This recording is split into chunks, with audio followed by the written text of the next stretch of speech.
L'entrepôt du bricolage, filiale du groupe Samsey, vous présente Si on parlait.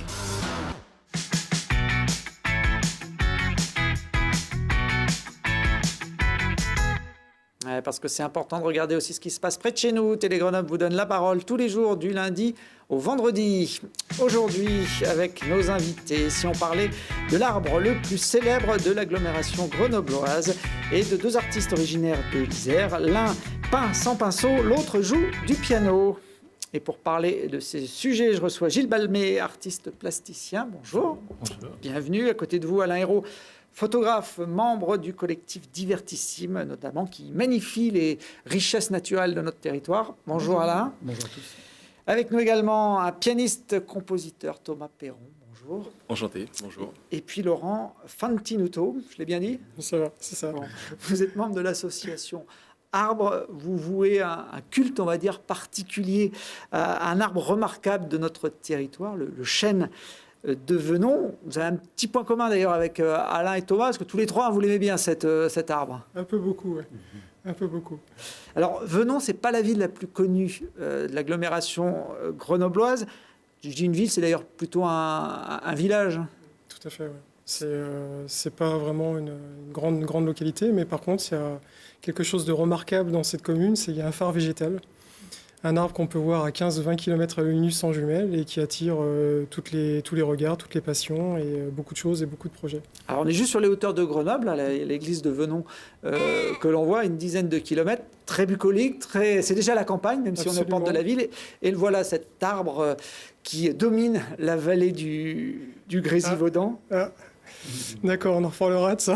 L'image qu'on vient de voir. Alors la balançoire, je ne sais pas ce qu'elle faisait là. Justement, on peut en parler.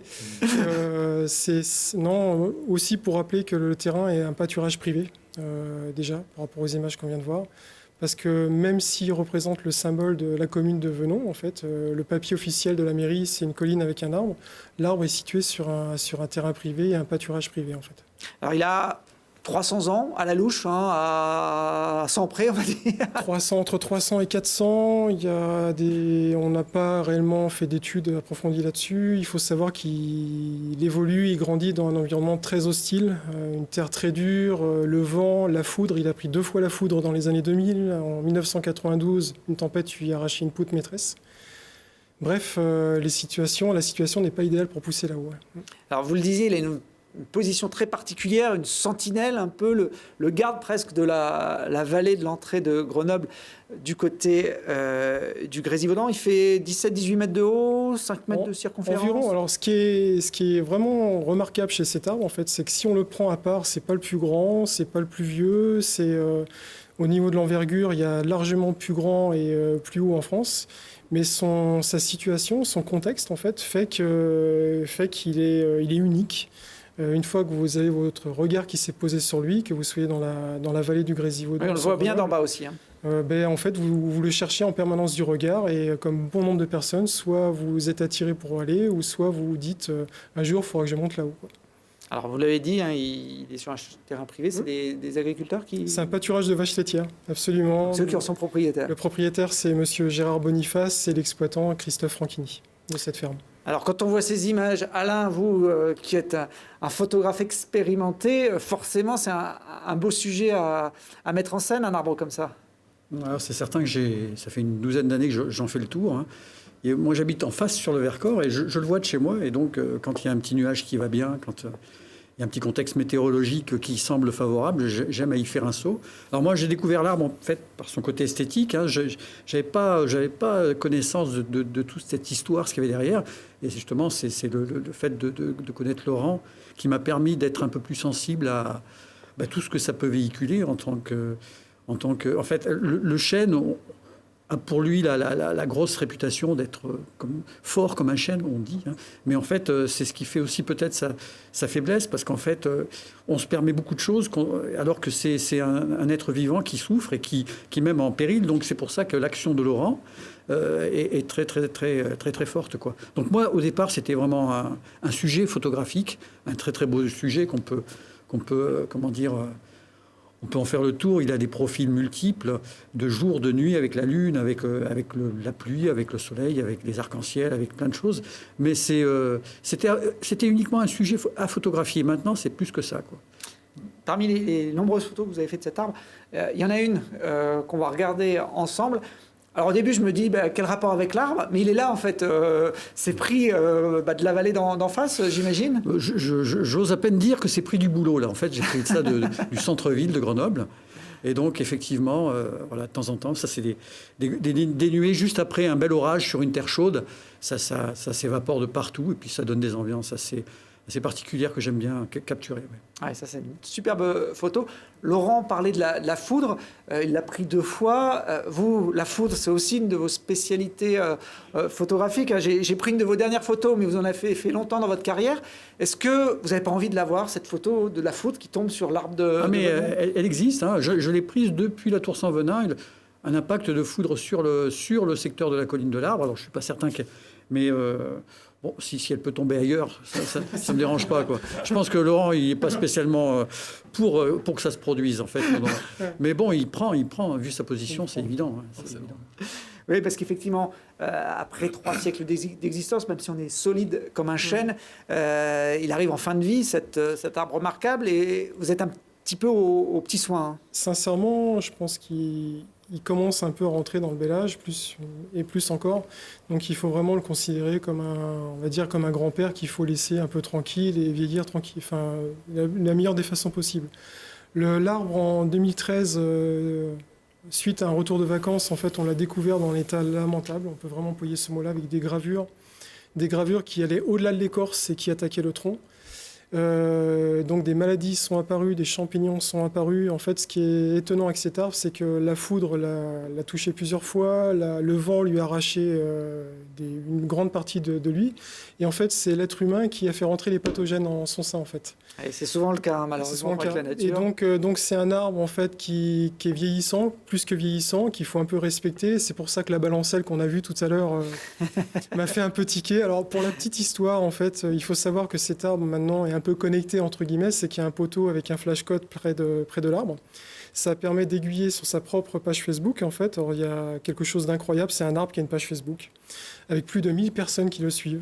Et il y a une vraie communauté de fans. Une vraie communauté. Donc, en fait, il y a une expo photographique en permanence. Des gens comme Alain. Alors, Alain, c'est vraiment le maître. On voit ses photos. Il le dira jamais assez, mais il le dira même jamais tout court.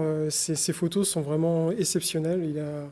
Il arrive à choper, à prendre, à saisir un peu les nuances. Il y a de l'émotion sur chacune de ces... Celle du Petit Prince qu'on a vu tout à l'heure, avec on voit un petit bonhomme monter sur la colline blanche, elle est fabuleuse.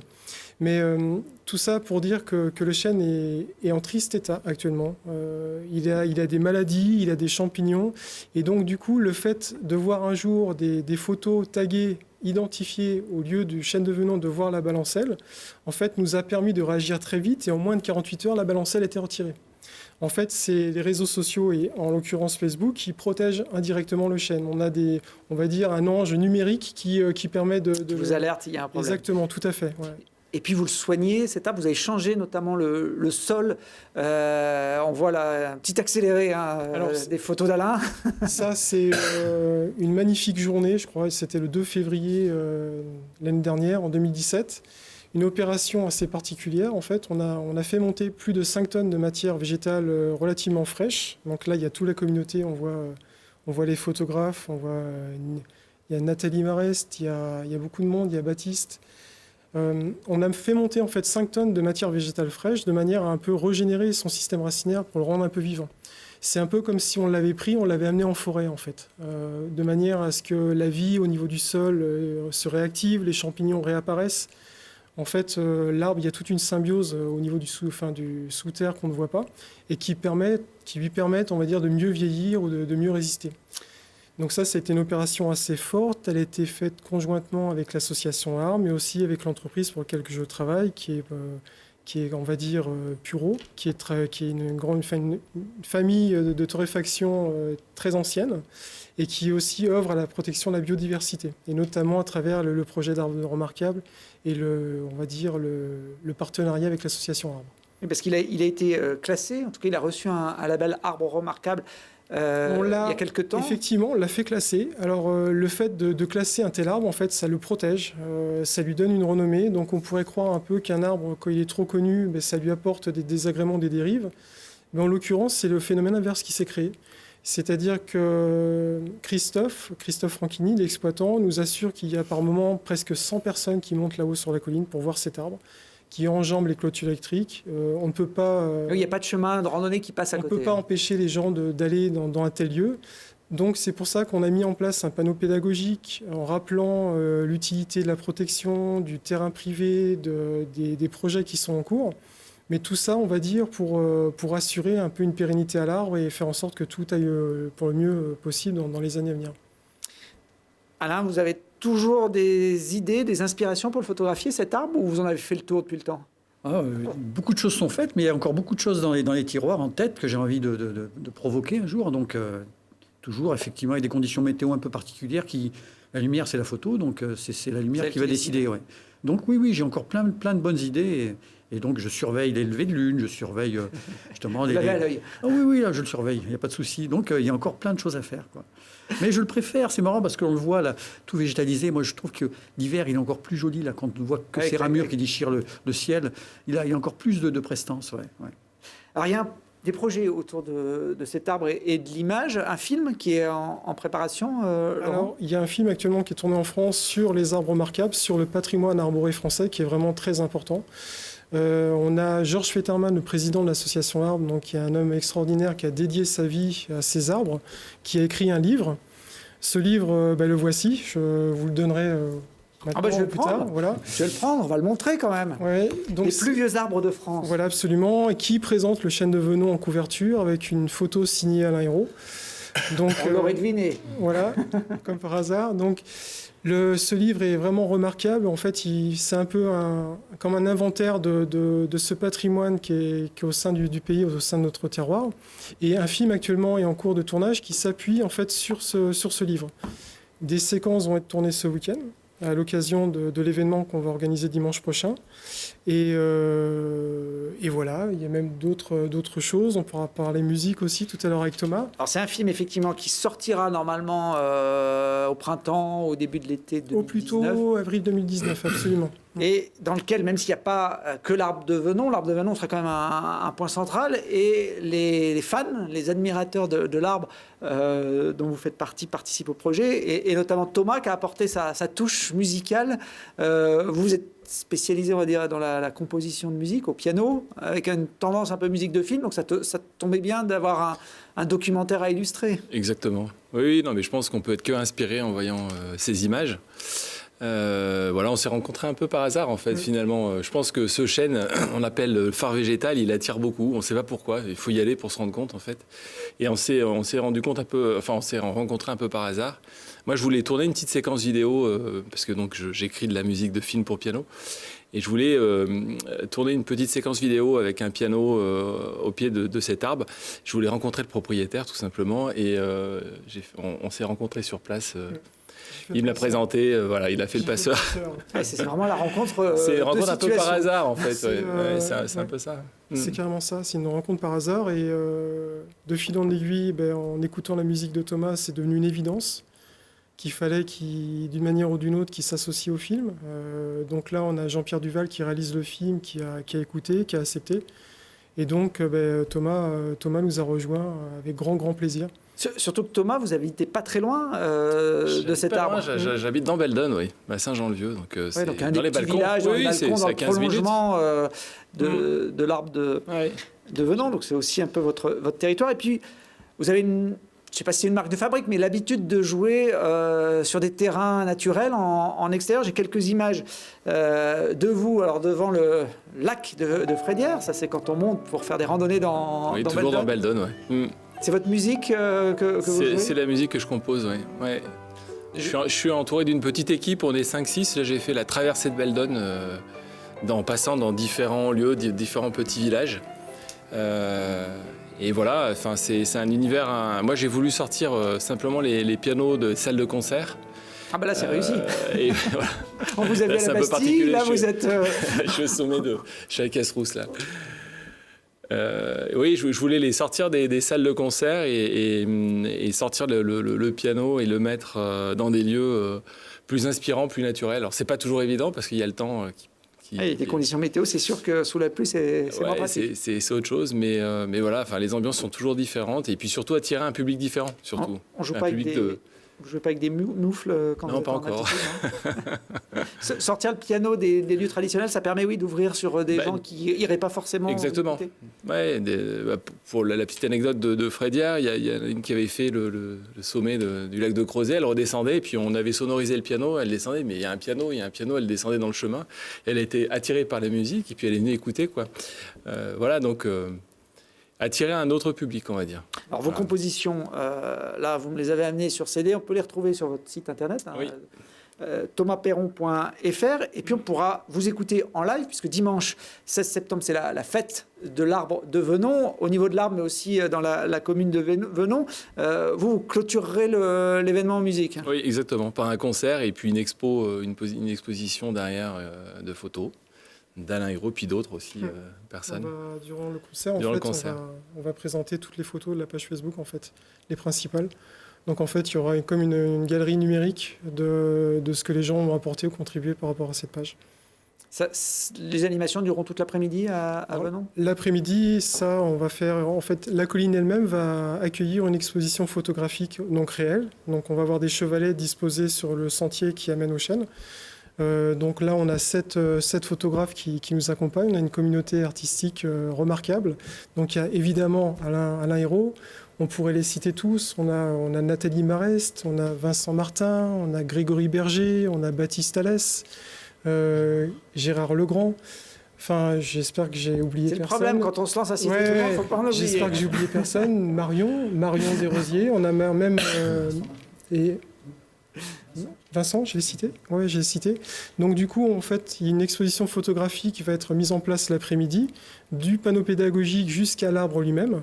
Sur l'arbre, il y aura même un concours de mots, de dessins, de photos. On offrira ce fameux livre aux personnes qui voudront bien participer. Et une chose qui est intéressante, donc tous les cadres seront vendus au profit d'une association, le Ticodrome. Auquel les animaux. Exactement, on reste dans l'air, on reste dans l'aérien, notamment beaucoup d'oiseaux. Donc en fait, comme les journées du patrimoine cette année seront sous le thème du partage, en fait, on va jusqu'au bout de cette phrase. C'est-à-dire que l'argent récolté sera réversé à quelqu'un d'autre, notamment le Ticodrome. Bon, vous pouvez monter à Venon dimanche après-midi pour vivre cette fête au plus près, découvrir l'arbre si vous le connaissez que visuellement. Et puis comme Venon, c'est un petit village qui n'a pas beaucoup de places de parking, soyez citoyens pour vous garer et éventuellement covoiturer ensemble. Et puis oui, il y aura évidemment, on a oublié de le dire, un shooting photo un peu particulier. C'est vraiment le programme de dimanche où il est vraiment... donc il y a sur la page Facebook, il y a des sites, tout est marqué. On a le Grenoble Vol à Voile qui participe et qui va faire un passage en planeur près de l'arbre, en fait. Bon, pas trop près non plus. Hein. Tout ça sera sécurisé, évidemment. Mais pour faire des séquences vidéo et photos un peu des racines et des ailes. À la grenobloise. Voilà, et tout ça sous la thématique de Un chêne dans le ciel qui allait si bien que la photo que vous avez montrée tout à l'heure, prise avec la tour Perret. Très bien, merci pour cette présentation complète des racines et des ailes. Ça rappelle des souvenirs à Alain qui était passé dans cette émission avec le collectif Divertissime il y a quelques années. Gilles Balmet, un arbre comme celui de Venon, ça pourrait vous inspirer dans vos créations ? Ce qui m'intéresserait peut-être plus, c'est les structures de l'arbre. Oui. Voilà, pour d'éventuelles créations. Voilà, oui, le végétal peut être une source d'inspiration pour le dessin. Il n'y a qu'à voir ce que faisait Matisse ou des gens comme ça. Moi, c'est des artistes que je regarde encore beaucoup. Ou Brice Marden, un peintre américain. Voilà, des gens comme ça qui ont un rapport au végétal, mais plus au niveau peut-être structurel.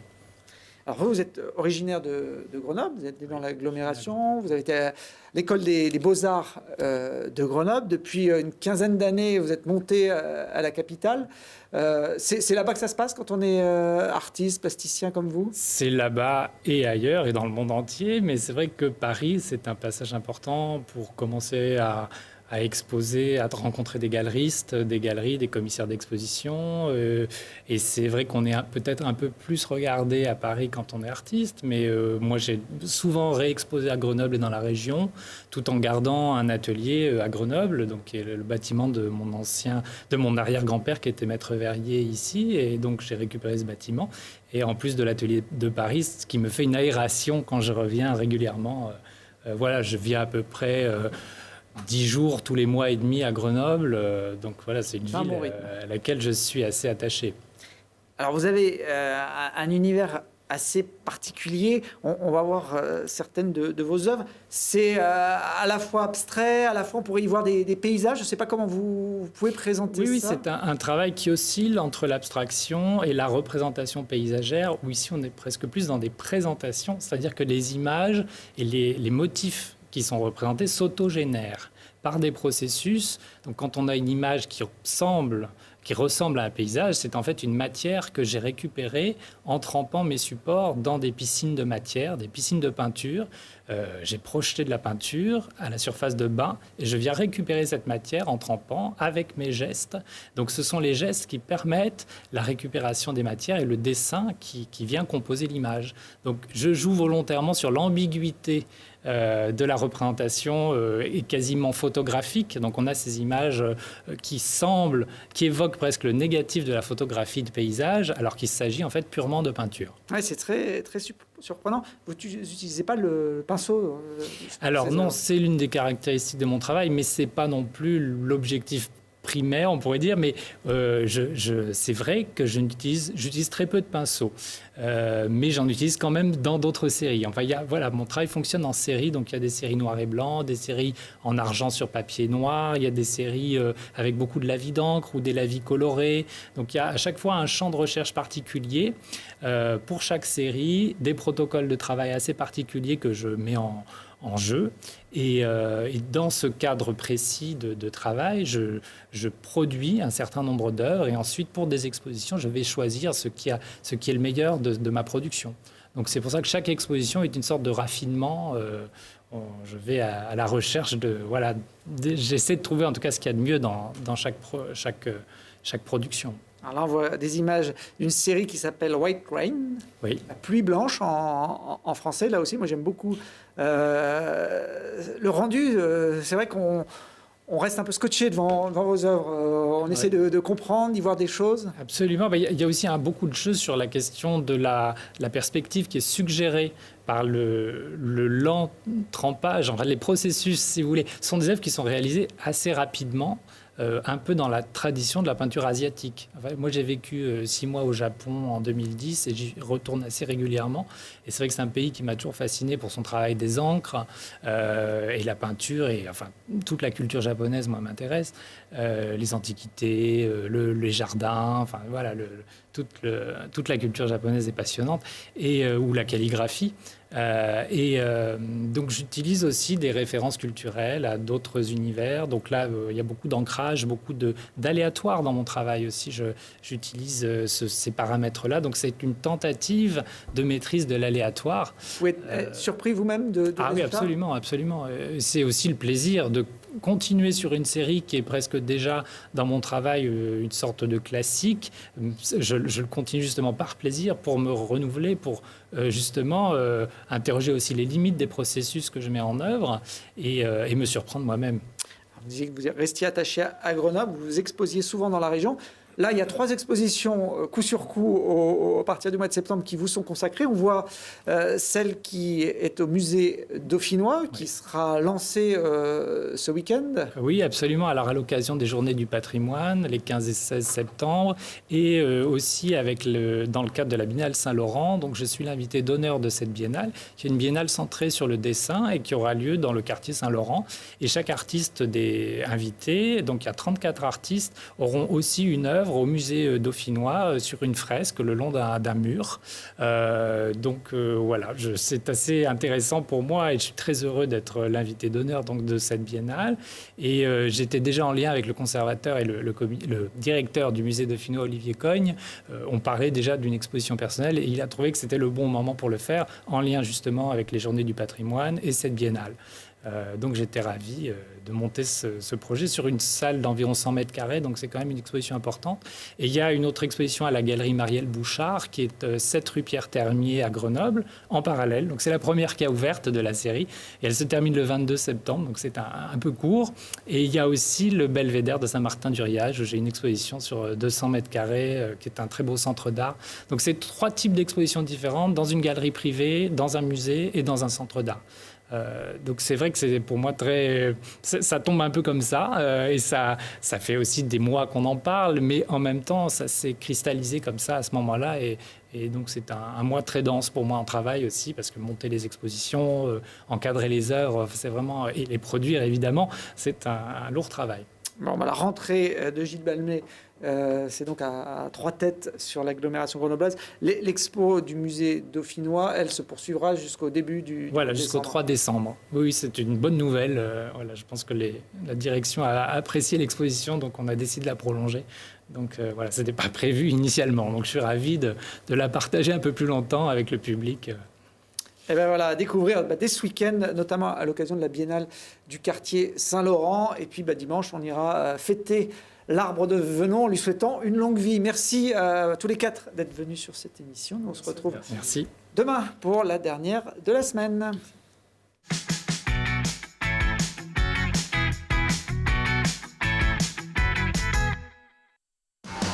L'entrepôt du bricolage, filiale du groupe Samsé, vous a présenté Si on parlait.